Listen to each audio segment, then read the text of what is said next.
नमस्कार दोस्तों। कहानी शुरू करने से पहले मैं आपको ये बताना चाहती हूँ कि अगर आप मोरल एंड मोटिवेशन कहानी सुनना पसंद करते हैं तो आप मेरे दूसरे चैनल एम्पावर द लाइफ पर आ सकते हैं। आपका वहाँ स्वागत है। द गोल्डन स्टोरीज में आपका स्वागत है। आइए सुनते हैं मुंशी प्रेमचंद की लिखी कहानी अनिष्ट शंका। चांदनी रात, समीर के सुखद झोंके, सुरम्य उद्यान। कुंवर अमरनाथ छत पर लेटे हुए मनोरमा से कह रहे थे, तुम घबराओ नहीं, मैं जल्द आऊंगा। मनोरमा ने उनकी ओर कातर नेत्रों से देखकर कहा, मुझे क्यों नहीं लेते चलते? अमरनाथ, तुम्हें वहां कष्ट होगा। मैं कभी यहाँ रहूंगा, कभी वहां। सारे दिन मारा मारा फिरूंगा। पहाड़ी देश है, जंगल और बीहड़ के सिवाय बस्ती का कोसों पता नहीं। उन पर भयंकर पशुओं का भय। तुमसे ये तकलीफें ना सही जाएंगी।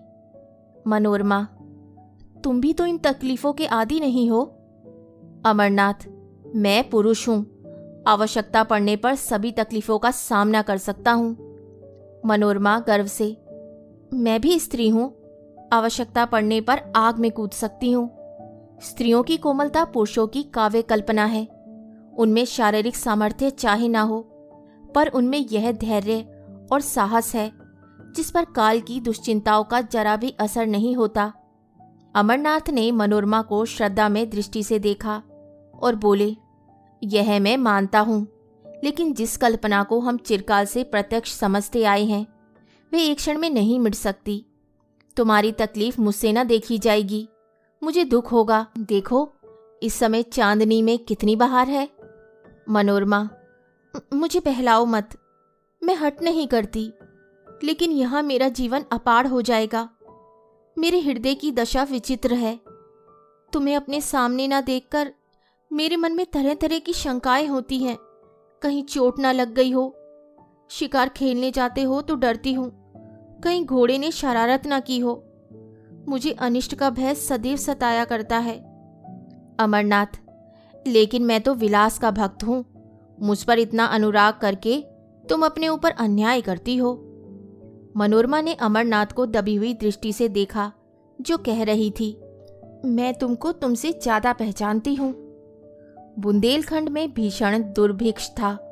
लोग वृक्षों की छालें छील छील कर खाते थे। क्षुधा पीड़ा ने भक्ष्या भक्ष्य की पहचान मिटा दी। पशुओं का तो कहना ही क्या, मानव संतानें कोड़ियों के मोल बिकती थी। पादरियों की चढ़ बनी थी। उनके अनाथालयों में नित्य गोल के गोल बच्चे भेड़ों की भांति हाके जाते थे। माँ की ममता मुट्ठी भर अनाज पर कुर्बान हो जाती। कुंवर अमरनाथ काशी सेवा समिति के व्यवस्थापक थे। समाचार पत्रों में यह रोमांचकारी समाचार देखे तो तड़प उठे। समिति के कई नव युवकों को साथ लिया और बुंदेलखंड जा पहुंचे। मनोरमा को वचन दिया कि प्रतिदिन पत्र लिखेंगे और यथासंभव जल्द लौट आएंगे।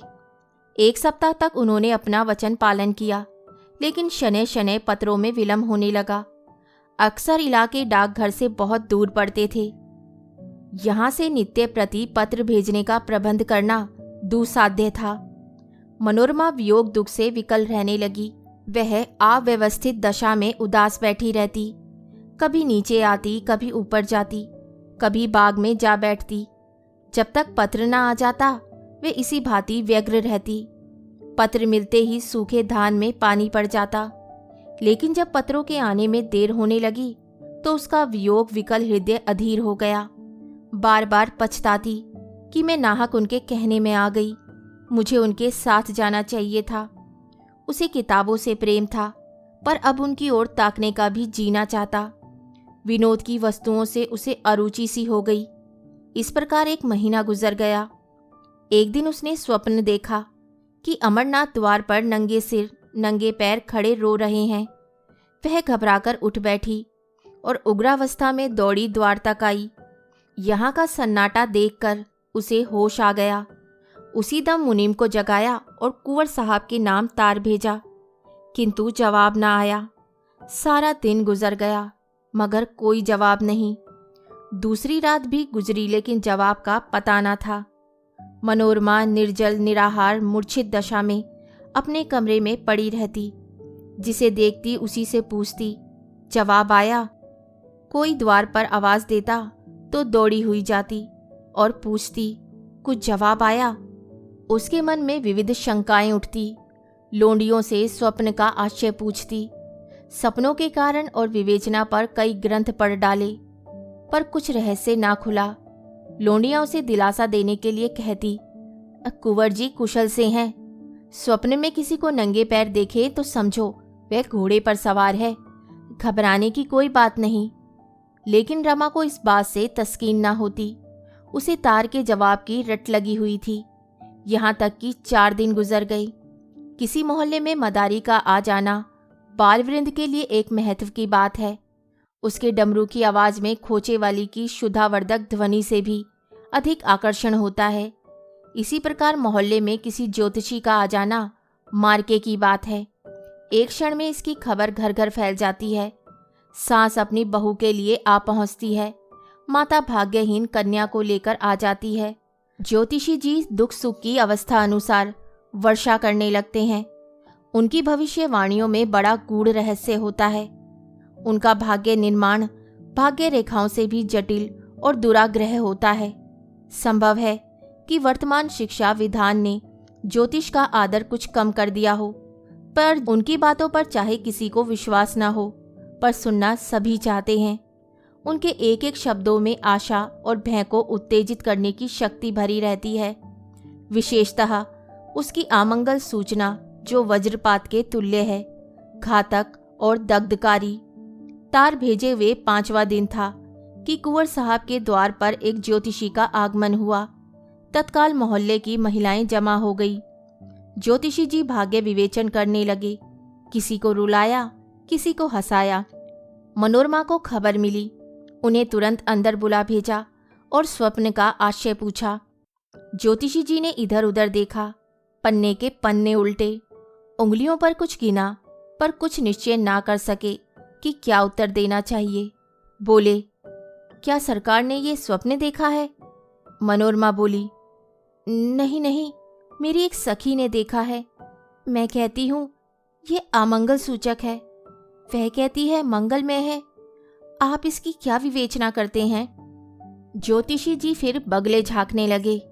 उन्हें अमरनाथ की यात्रा का हाल ना मालूम था और ना इतनी मोहलत ही मिली थी कि यहाँ आने के पूर्व वह अवस्था ज्ञान प्राप्त कर लेते। तो अनुमान के साथ मिलकर जनता में ज्योतिषी के नाम से प्रसिद्ध है। जो प्रश्न पूछा था उसका भी कुछ सूत्र सूचक उत्तर ना मिला।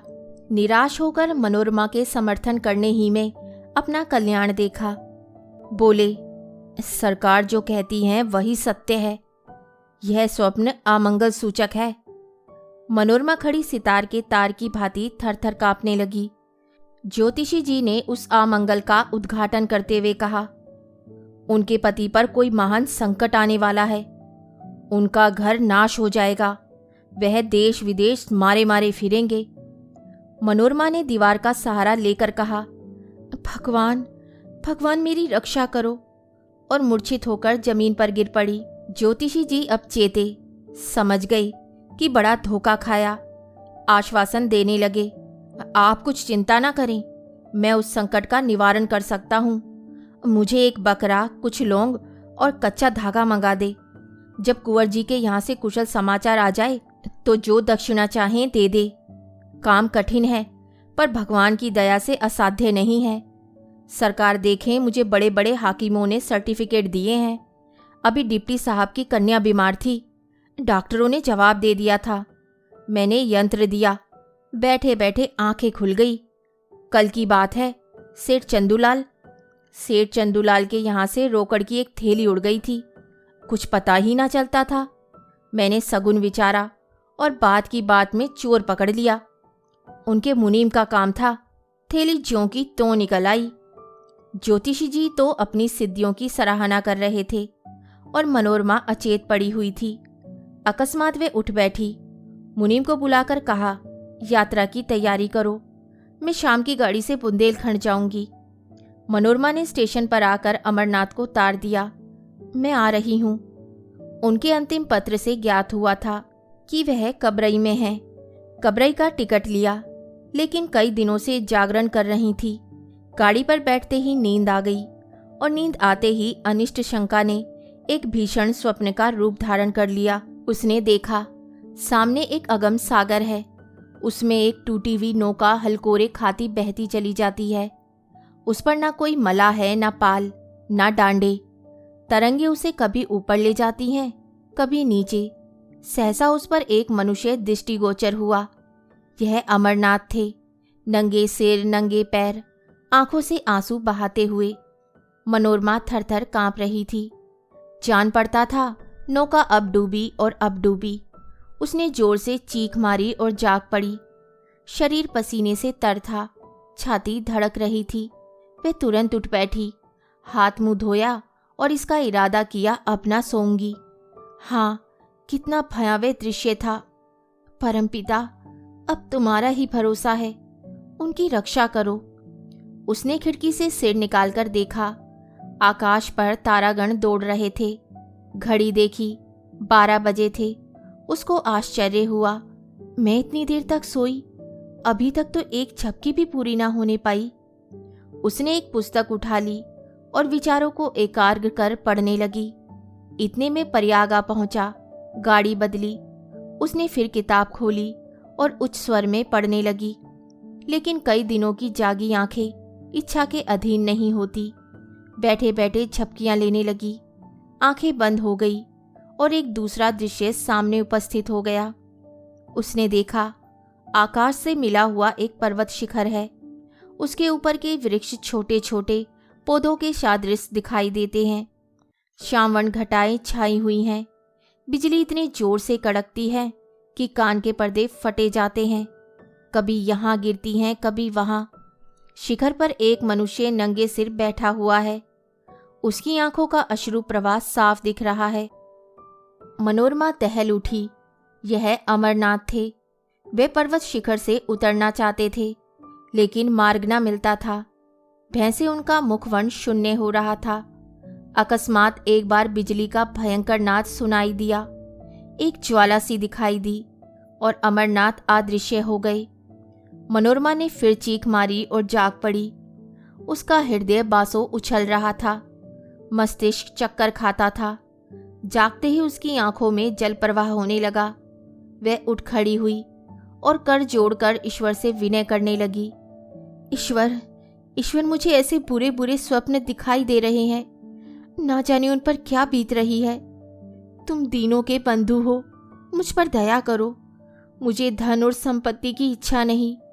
मैं झोपड़ी में खुश रहूंगी। मैं केवल उनकी शुभकामना रखती हूँ। मेरी इतनी प्रार्थना स्वीकार करो। वह फिर अपनी जगह पर बैठ गई। अरुणोदय की मनोरमा छटा और शीतल सुखद समीर ने उसे आकर्षित कर लिया। उसे संतोष हुआ, किसी तरह रात कट गई। अब तो नींद ना आएगी। पर्वतों से मनोहर दृश्य दिखाई देने लगे।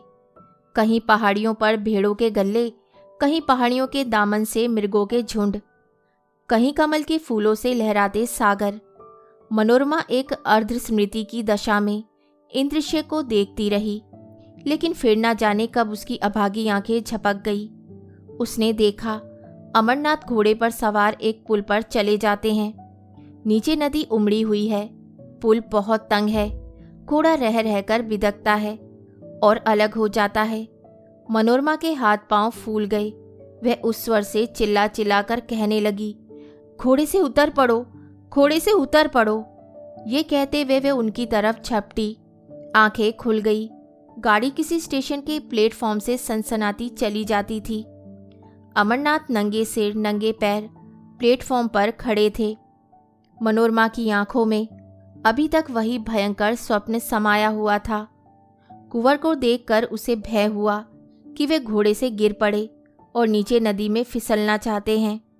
उसने तुरंत उन्हें पकड़ने के लिए हाथ फैलाया और जब उन्हें ना पा सकी तो उसी सुषुप्ता अवस्था में उसने गाड़ी का द्वार खोला और कुंवर साहब की ओर हाथ फैलाए हुए गाड़ी के बाहर निकल आई। तब वह चौंकी। जान पड़ा किसी ने उठाकर आकाश से भूमि पर पटक दिया। जोर से एक धक्का लगा और चेतना शून्य हो गई। वह कबरई का स्टेशन था। अमरनाथ तार पाकर स्टेशन पर आए थे, मगर ये डाक थी, वान ना ठहरती थी। मनोरमा का हाथ फैलाए गाड़ी से गिरते देखकर वे हाहा करते हुए लपके, लेकिन कर्मलेख पूरा हो चुका था। मनोरमा प्रेम वेदी पर बलिदान हो चुकी थी। इसके तीसरे दिन वे नंगे सिर, नंगे पैर, भग्न हृदय घर पहुंचे। मनोरमा का स्वप्न सच्चा हुआ। उस प्रेम विहीन स्थान में अब कौन रहता? उन्होंने अपनी संपूर्ण संपत्ति काशी सेवा समिति को प्रदान कर दी और अब नंगे सिर, नंगे पैर, विरक्त दशा में देश विदेश घूमते रहते हैं। ज्योतिषी जी की विवेचना भी चरितार्थ हो गई। कहानी सुनने के लिए धन्यवाद। तो इसी के साथ मैं आपसे विदा लेती हूँ और कल फिर मिलती हूँ एक नई कहानी के साथ। तब तक के लिए अलविदा।